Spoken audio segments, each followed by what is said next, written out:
Hello friends, students. आज इस video में मैं आपको नंबर सिस्टम, जो कि क्लास 9th का पहला लेसन है, ये CBSE, RBSE और अन्य स्टेट बोर्ड के मैथ्स की बुक में ये मौजूद है। आप इसको आसानी से कैसे समझें, इसको भी इन वीडियो के माध्यम से आपको समझाने का प्रयास कर रहा हूँ।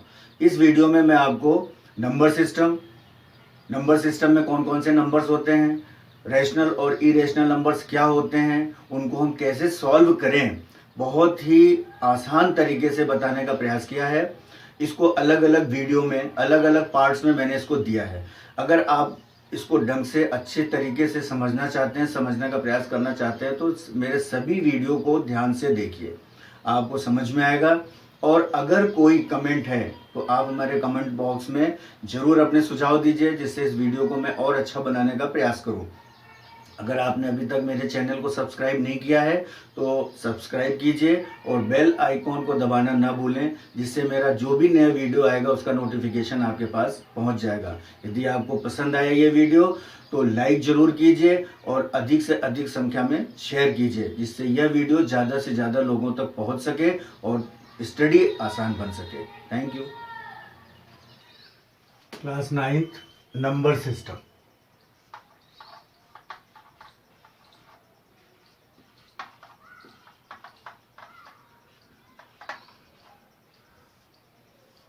नंबर सिस्टम बहुत ही अच्छा लेसन है ये। इसमें हम आपको नंबर्स के बारे में समझाएंगे, कौन कौन से सिस्टम्स होते हैं, और उसमें मेन सिस्टम जो इस लेसन में आपको पढ़ना है उसके बारे में आपको बताएंगे। सबसे पहला है नंबर सिस्टम में, आप अच्छे ढंग से जानते हैं कि first of all you must know about natural number. Natural numbers क्या होते हैं? Do you know about natural numbers? Natural numbers होते हैं, it is denoted by n, and all numbers except 0 is called natural number. 1, 2, 3, 4, 5 and so on. All these numbers are natural numbers. Next is whole numbers.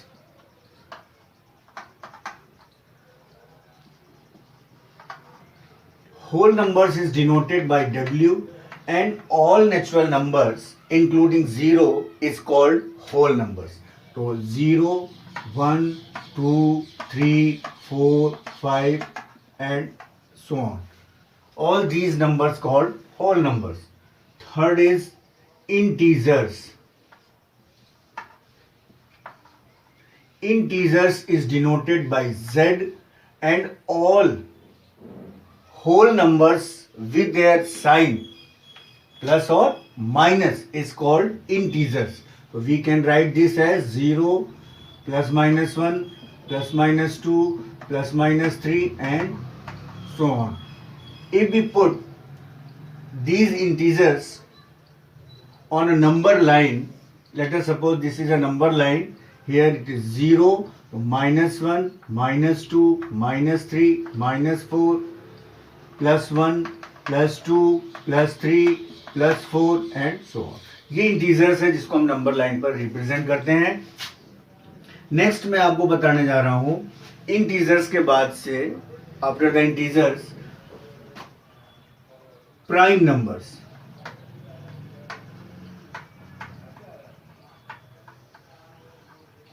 Prime numbers क्या होते हैं? ऐसे numbers जिनका केवल 1 ही factor हो, 1 as it's factor.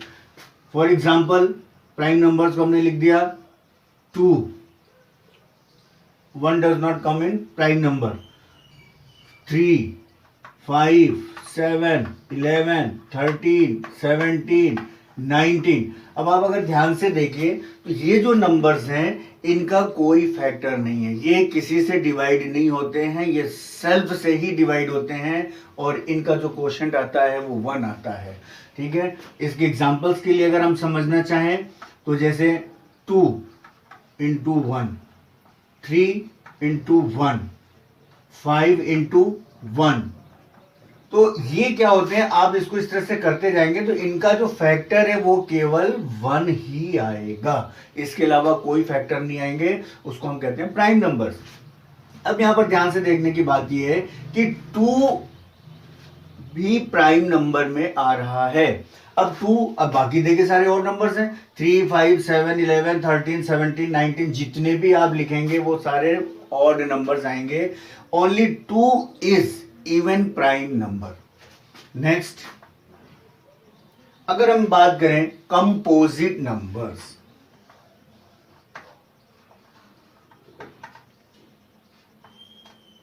Composite number की अगर हम बात करें तो ऐसे नंबर्स जिनका फैक्टर 2 या 2 से ज्यादा है, यानी द नंबर्स विच हैव 2 और मोर देन 2 इट्स फैक्टर। कोई सा भी नंबर आप लिख लेते हैं, जैसे 2 की अगर हम बात करें तो 2 कंपोजिट नंबर नहीं है, क्योंकि 2 का केवल 1 फैक्टर आएगा। कंपोजिट नंबर में सबसे पहले आता 4, कोई सा भी और नंबर लिख लीजिए, 6, 8, आपकी और इच्छा है 12, ऐसे ऐसे नंबर लिखिए। अब एग्जांपल्स की अगर हम बात करें तो अब आप अगर देखेंगे एग्जांपल्स, इसको आप प्रूव करें, 4 का फैक्टर होगा 2 इंटू 2। 6 का अगर हम फैक्टर करें तो 2 इंटू 3, तो इसका एक फैक्टर 2 आ गया, इसका एक फैक्टर 3 आ गया। अगर हम 8 की बात करें तो 2 इंटू 2 इंटू 2, 2 से ज्यादा फैक्टर हो गए इसके। तो ऐसे नंबर्स जिनके 2 या 2 से अधिक, नंबर्स विच हैव 2 और more than 2 factors is called composite numbers. अब देखिए, यस स्टूडेंट्स, अभी तक आपने देखा नंबर सिस्टम के बारे में, मैंने आपको समझाया natural numbers, whole numbers, integers, prime numbers, composite numbers. अब इसके बाद से नेक्स्ट आता है रैशनल नंबर।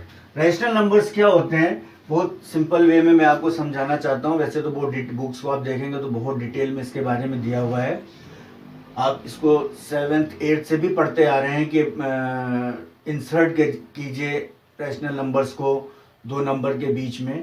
तो आज हम इसमें पढ़ेंगे कि रैशनल नंबर्स एक्चुअली में होते क्या हैं और इनको हम सॉल्व कैसे करेंगे। इसको हम आगे के वीडियोस में आपको हम समझाएंगे कि इसको हम कैसे करते हैं। पहले हम ये समझते हैं कि रैशनल नंबर्स होते क्या हैं। देखिए, मैंने इसकी डेफिनेशन यहाँ पे लिखी हुई है।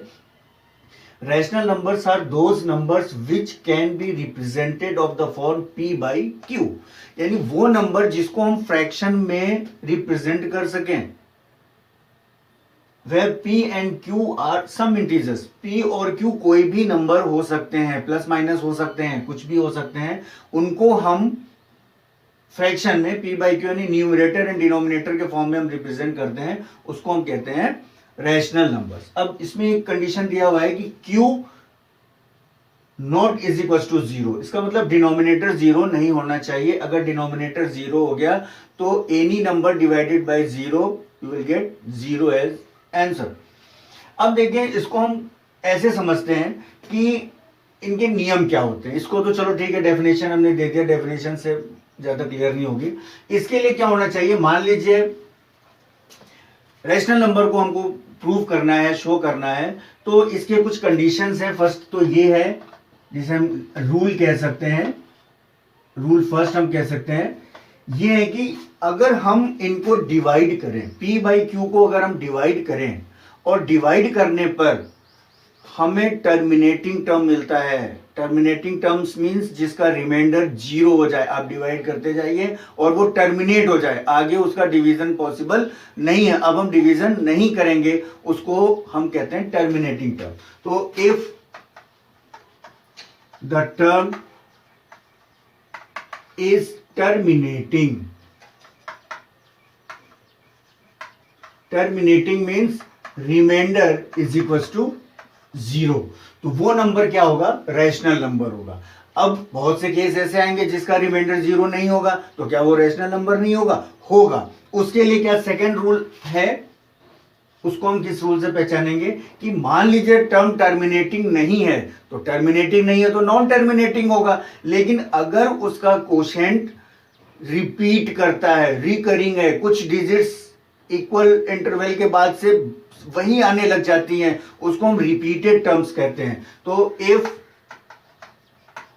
the term is non-terminating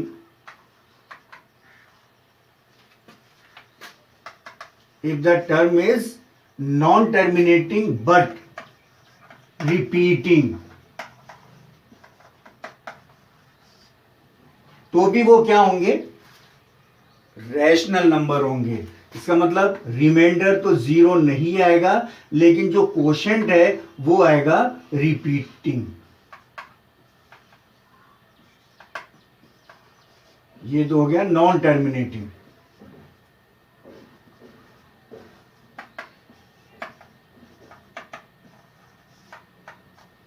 समझ में आया आपको? दो नियम से हमने बता दिया। अब अगर ये दोनों नियम नहीं लागू होते हैं तो तीसरा नियम होगा, ये तो हो जाएंगे रैशनल नंबर।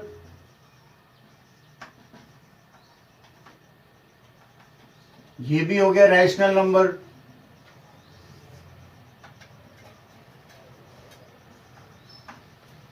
और अगर ये दोनों कंडीशन नहीं फॉलो होती है, if the term is non terminating and non repeating, ना तो वो रिमाइंडर 0 हो रहा है और ना ही कोशेंट रिपीट कर रहा है, तो वो कहलाता है irrational number. If the term is non terminating and non repeating, then the given term is irrational।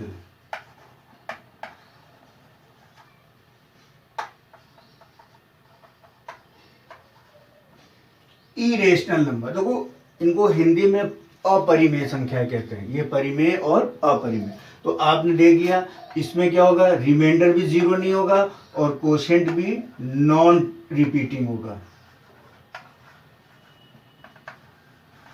तो अगर हमें ये 3 नियम पता है तो रैशनल नंबर्स और इरेशनल नंबर्स के बारे में हम बहुत अच्छे तरीके से समझ सकते हैं और उसको बहुत अच्छे ढंग से सॉल्व कर सकते हैं। अब इन नियम के आधार पर हम आगे के वीडियोस में आपको बताएंगे कि कुछ एग्जांपल्स लेकर के कि टर्मिनेटिंग और नॉन टर्मिनेटिंग टर्म्स को या रैशनल और इरेशनल नंबर्स को हम कैसे आइडेंटिफाई। ये वीडियो आपको कैसा लगा? अच्छा लगा तो अपने कमेंट बॉक्स में कमेंट ज़रूर दीजिए और सब्सक्राइब नहीं किया तो इसको सब्सक्राइब कीजिए और बेल आइकॉन को दबाना न भूलिए। धन्यवाद। Thank you.